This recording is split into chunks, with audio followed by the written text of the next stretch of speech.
enquête, faute qu'il soit reconnu par les institutions comme mineur, je ne sais pas dire s'il a moins ou plus de 18 ans, 17 ans et 9 mois ou 18 ans et 1 mois. Ce que je peux faire après en tant que journaliste, c'est questionner ce seuil-là et dire à quoi sert ce seuil des 18 ans, pourquoi est-ce qu'à 6 mois d'écart, on va être accueilli, pris en charge ou expulsé manu militari vers l'Espagne, vers l'Italie. Voilà, ça je peux le questionner, mais je pose le fait qu'il est mineur déclaré, pas mineur à ma connaissance à ce stade. Voilà, c'est des réflexions en cours. Modestement, non. Je suis obligée de faire ce constat-là. En tout cas, j'ai pas l'impression que mes articles aient eu le moindre impact ni sur la politique française, sur les représentations qu'ont les lecteurs de Mediapart des migrants, peut-être. Ce que je peux dire de façon très modeste, c'est surtout qu'un an de travail sur ces sujets, ça m'a d'abord permis de déconstruire mes propres stéréotypes, mes propres préjugés. Voilà, je ne savais pas en arrivant sur cette rubrique quel était le pays qui accueillait le plus de réfugiés au monde, c'est la Turquie, je ne suis pas sûre que j'aurais su vous dire, ou le Liban si on regarde proportionnellement à la population. J'avais moi aussi, je pense, comme plein de gens, des stéréotypes sur l'immigration asiatique, vs l'immigration nigériane, donc j'en suis là à déconstruire mes propres stéréotypes. Est-ce que j'aide les lecteurs à le faire un peu, peut-être aussi, mais je crois qu'il faut être très modeste. Peut-être Maud, en tant que photographe, en parlera mieux que moi, mais je pense qu'une des images qui a le plus marqué ces dernières années, c'est la photo du petit Alan Kurdi sur une plage en Turquie, donc une famille syrienne d'origine kurde qui tentait la traversée vers la Grèce. Cette photo, elle a fait le tour du monde, elle a eu un impact à court terme assez énorme, puisque à l'époque, Hollande, Merkel se sont indignés et ont annoncé, et de fait mis en place, mais seulement pour 2 ans, un petit système de répartition des réfugiés entre pays européens qui n'a pas duré longtemps, qui n'existe plus aujourd'hui, qui n'a servi à relocaliser, comme on dit dans le jargon administratif, qu'un tout petit nombre de personnes. Je crois que la France a pris, entre guillemets, excusez-moi pour ce terme, à peu près 5000 réfugiés depuis la Grèce et l'Italie. Mais je crois que dans les sondages aussi, ça a eu un impact immédiat.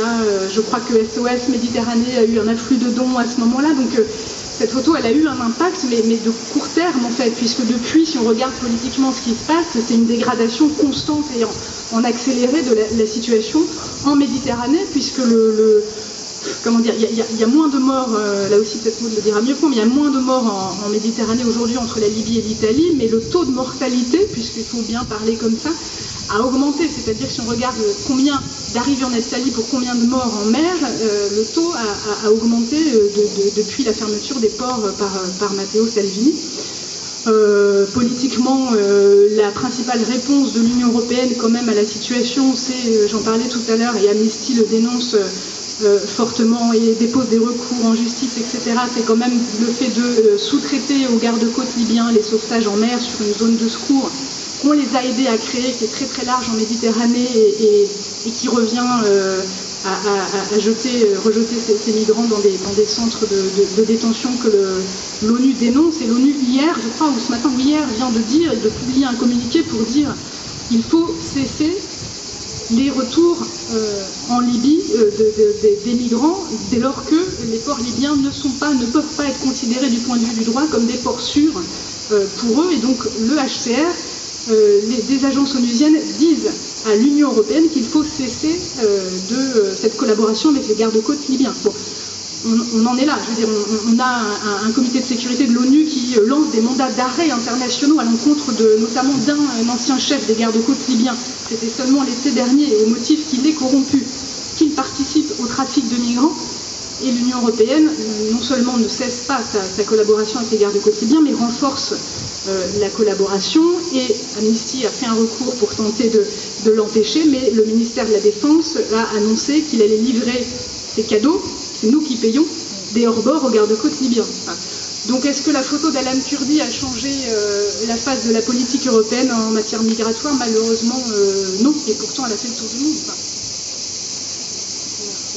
Maud, sur la question de l'impact ouais, non, je crois que je suis vraiment d'accord avec ce que dit Mathilde. Il y a une photo aussi récemment là d'un père et de son enfant, pareil, noyé. En fait, c'est assez étonnant parce qu'il y a une photo comme ça, hyper choc qui passe. Effectivement, c'est très troublant de voir ça en image, je pense, pour tout le monde.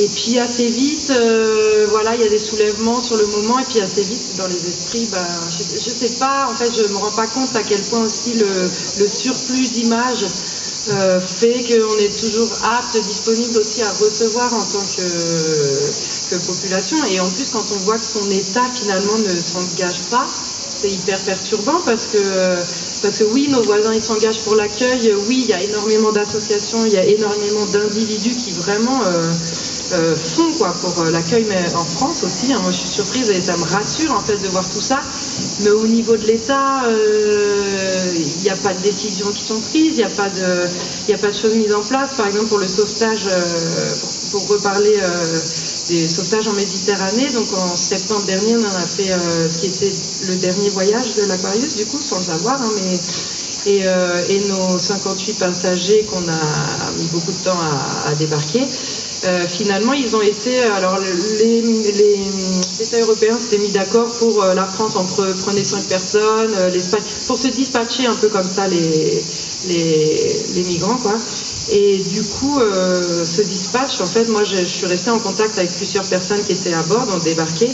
Donc ils arrivent en fait à 58, 17 gamins, ils sont tous en camp de rétention et ça peut durer pour certains 6 mois, 1 an, ils peuvent attendre dans une prison, ouais, clairement, le temps que l'Espagne qui avait dit qu'il les prenait fasse ce qu'elle avait prévu de faire, quoi, c'est-à-dire récupère les 4 personnes qu'elle avait dit qu'elle prenait en charge. Enfin, donc on arrive à des espèces d'aberrations de... Ouais, et puis en fait finalement, plus personne ne choisit où il va, ça déjà clairement. Après ils essayent de ne pas séparer les familles encore en Europe, mais on va dire que c'est un strict minimum quoi. Aux États-Unis on est encore loin, mais enfin voilà, on est quand même dans des espèces d'aberrations. Donc je sais pas, la question pardon de base c'était... Sur la question de l'impact, est-ce que vos ouais, vous avez l'impression qu'elles ont un impact? Oui, après moi je crois toujours la petite goutte d'eau, je suis ravie de faire une intervention par exemple avec des gamins de 12 ans, enfin, j'avais fait ça quand j'avais mon expo à Paris avec 2 classes, je suis ravie parce que je me dis que oui, là pour le coup j'ai l'impression d'avoir de l'impact. Parce que eux, tout d'un coup, ils vont lever la main, ils vont dire oui, mon papa, il m'a dit qu'il était peut-être venu en bateau ou quoi, et peut-être que dans sa famille va se développer une conversation autour de l'histoire de la famille. Enfin voilà, donc ça c'est avoir de l'impact beaucoup plus que finalement l'opinion publique. Et enfin, ça c'est très concret dans les personnes. Voilà. Il faut trouver des réponses parce qu'on est quand même dans un moment. Alors, à la fois politique, on en a déjà parlé, hein, Orban, Salvini, etc., mais même un moment où on a en France Génération Identitaire, par exemple, en fait, ils sont très peu nombreux, ils ont beaucoup d'argent, mais ils sont quand même pas très nombreux, mais ils arrivent à eux seuls, ce petit groupuscule, à créer des images et du spectaculaire avec un effet énorme. Je pense, là, à l'action qu'ils ont menée dans les Alpes, c'était quand l'hiver dernier, ils étaient peut-être une centaine, ils ont déployé là, ce filet, des hélicoptères, enfin c'était ultra spectaculaire, c'est des images qui ont fait le tour du monde, ils ont expliqué sur toutes les télés en long et en large et pendant des heures sur BFM qu'il n'y avait plus de frontières, en France les frontières n'étaient plus gardées, enfin, donc il faut trouver des images sans doute aussi fortes pour répondre à celles-là. Mais comment faire? Enfin voilà, l'image de Carola Rackete qui entre dans le port malgré le blocus italien c'en est une. Est-ce qu'elle est efficace? Je ne sais pas, c'est compliqué. Elle est efficace là encore parce que d'un coup il y a 1 million de dons qui arrivent pour le prochain navire puisque celui-là sera sans doute mis sous séquestre pendant longtemps, mais je sais qu'il y a eu ces dernières années des débats au sein des associations, notamment des ONG, quelle que soit leur nationalité, qui œuvraient en Méditerranée sur, au fond, est-ce qu'on va jusqu'à la désobéissance civile? Est-ce qu'on franchit le blocus italien? Ou est-ce qu'on essaye d'œuvrer sans aller au clash, quoi? Est-ce que c'est plutôt les petits pas ou est-ce qu'on provoque des clashs comme là avec le Sea-Watch et Carola en entrant malgré l'ordre inverse dans le port? Est-ce qu'on va à la désobéissance civile ou est-ce qu'on se bat pour que plutôt les règles soient respectées? Bon, je sais que pendant très très longtemps et quasiment jusqu'à ce qui s'est passé ces derniers jours avec le Sea-Watch, les ONG avaient préféré ne pas aller jusque-là, ne pas... bon, visiblement la situation est tellement grave que celle-ci, en tout cas le Sea-Watch a passé outre et a estimé qu'il y avait une urgence humanitaire et vitale telle qu'il fallait désobéir. Mais est-ce que ce combat-là, on le mène en créant comme ça des espèces d'héroïnes? Est-ce que ça c'est efficace, ou est-ce que c'est plutôt les petits pas? Moi, en tant que journaliste, une des seules réponses, je pense, que je peux apporter, c'est de m'efforcer de raconter des parcours d'intégration réussis. Voilà, ça on s'est récemment dit à Mediapart qu'on ne le faisait pas assez, de montrer que oui, des réfugiés s'intégraient, trouvaient du travail, des parcours d'intégration réussis, y compris des travailleurs sans papier qui s'intègrent, dont les enfants sont scolarisés, etc. Raconter aussi ça, qui est quand même complètement invisibilisé aujourd'hui, puisqu'il n'y a plus que le spectaculaire, il n'y a plus que les morts en Méditerranée. Enfin, c'est vrai qu'en tant que journaliste, on est quand même, depuis un an, moi j'ai eu l'impression souvent d'être un peu coincé entre quatre figures imposées en fait du migrant, le noyé, l'esclave en Libye, le bon réfugié et le mauvais migrant économique. Et avec ces quatre figures-là, on est, voilà, c'est compliqué, il faut les déconstruire, on n'a pas toujours le temps. Donc c'est vrai que j'ai pas écrit, je crois, un seul papier en un an sur un parcours d'intégration réussi. Voilà, donc je me dis que là, effectivement, c'est quelque chose qu'il faut faire, qu'il faut montrer. Qu'il faut visibiliser, voilà. Mais est-ce que ça fait le poids en face de Génération Identitaire et son hélicoptère qui fait la chasse aux migrants dans les Alpes? Je sais pas. Migratoire en France.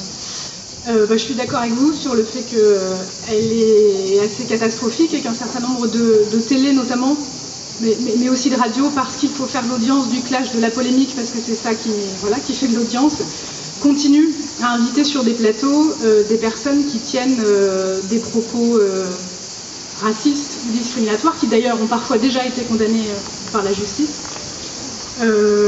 Nous, à Mediapart, on ne le fait pas, mais j'ai bien conscience qu'on est dans un tout petit bout de l'espace médiatique, voire une niche, et que tout se joue, enfin l'essentiel se joue ailleurs.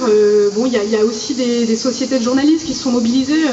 J'ai peur de dire une bêtise, mais il me semble que c'est RTL qui s'est mobilisé pour que Robert Ménard n'intervienne plus sur ses antennes. J'ai peur de dire une bêtise, mais il me semble que c'est le cas. Bon, nous, on n'a pas ces problèmes à Mediapart. Nous, on a décidé il y a déjà 10 ans de ne pas inviter Marine Le Pen ni le Front National dans nos débats, voilà, estimant qu'ils dépassaient les bornes et même les règles de la liberté d'expression. Mais voilà, moi je ne représente que Mediapart, c'est à BFM qu'il faut s'adresser, à LCI, etc. Mais ils ont une logique qui est simple, voire basique, c'est un peu 10 minutes pour les uns, 10 minutes pour les autres, donc c'est toujours leur réponse. Mais on a donné la parole aux adversaires, aux opposants, on la donne, c'est vrai, à l'extrême droite, mais on la donne au camp d'en face. Je ne sais pas quoi vous dire de plus. Nous, on a une pratique au journal qui n'est pas partagée par l'ensemble de la profession. Voilà. La justice intervient quand même, il y a eu des condamnations, de même d'ailleurs que pour Génération Identitaire, pour reprendre cet exemple, c'était le procès hier de 3 des militants Génération Identitaire qui avaient participé à l'action dans les Alpes et qui sont poursuivis, qui comparaissaient hier, et le procureur a requis quand même 6 mois de prison ferme. Et une amende, alors certes un peu symbolique, parce que je crois que c'est 75 000 € pour la personne morale de Génération Identitaire. Donc ça ne les empêchera pas d'agir. Hein. Ils ont même tweeté que si c'était à refaire, ils le referaient, puisque, je dis tweeté, puisque sur les 3 qui étaient poursuivis, il n'y en avait que 2 qui étaient à l'audience, puisqu'ils n'ont pas eu le courage de se présenter au procès, sauf un, mais qui n'a pas voulu prendre la parole ni s'expliquer. Donc bon, voilà. Ils mènent la bataille sur les réseaux sociaux, mais ils ne les mènent même plus vraiment dans les audiences et au tribunal, quoi. Ils s'en foutent, hein. Ce qui compte, c'est l'audience, effectivement, de leur page sur Facebook et puis de leur passage sur BFM. Donc,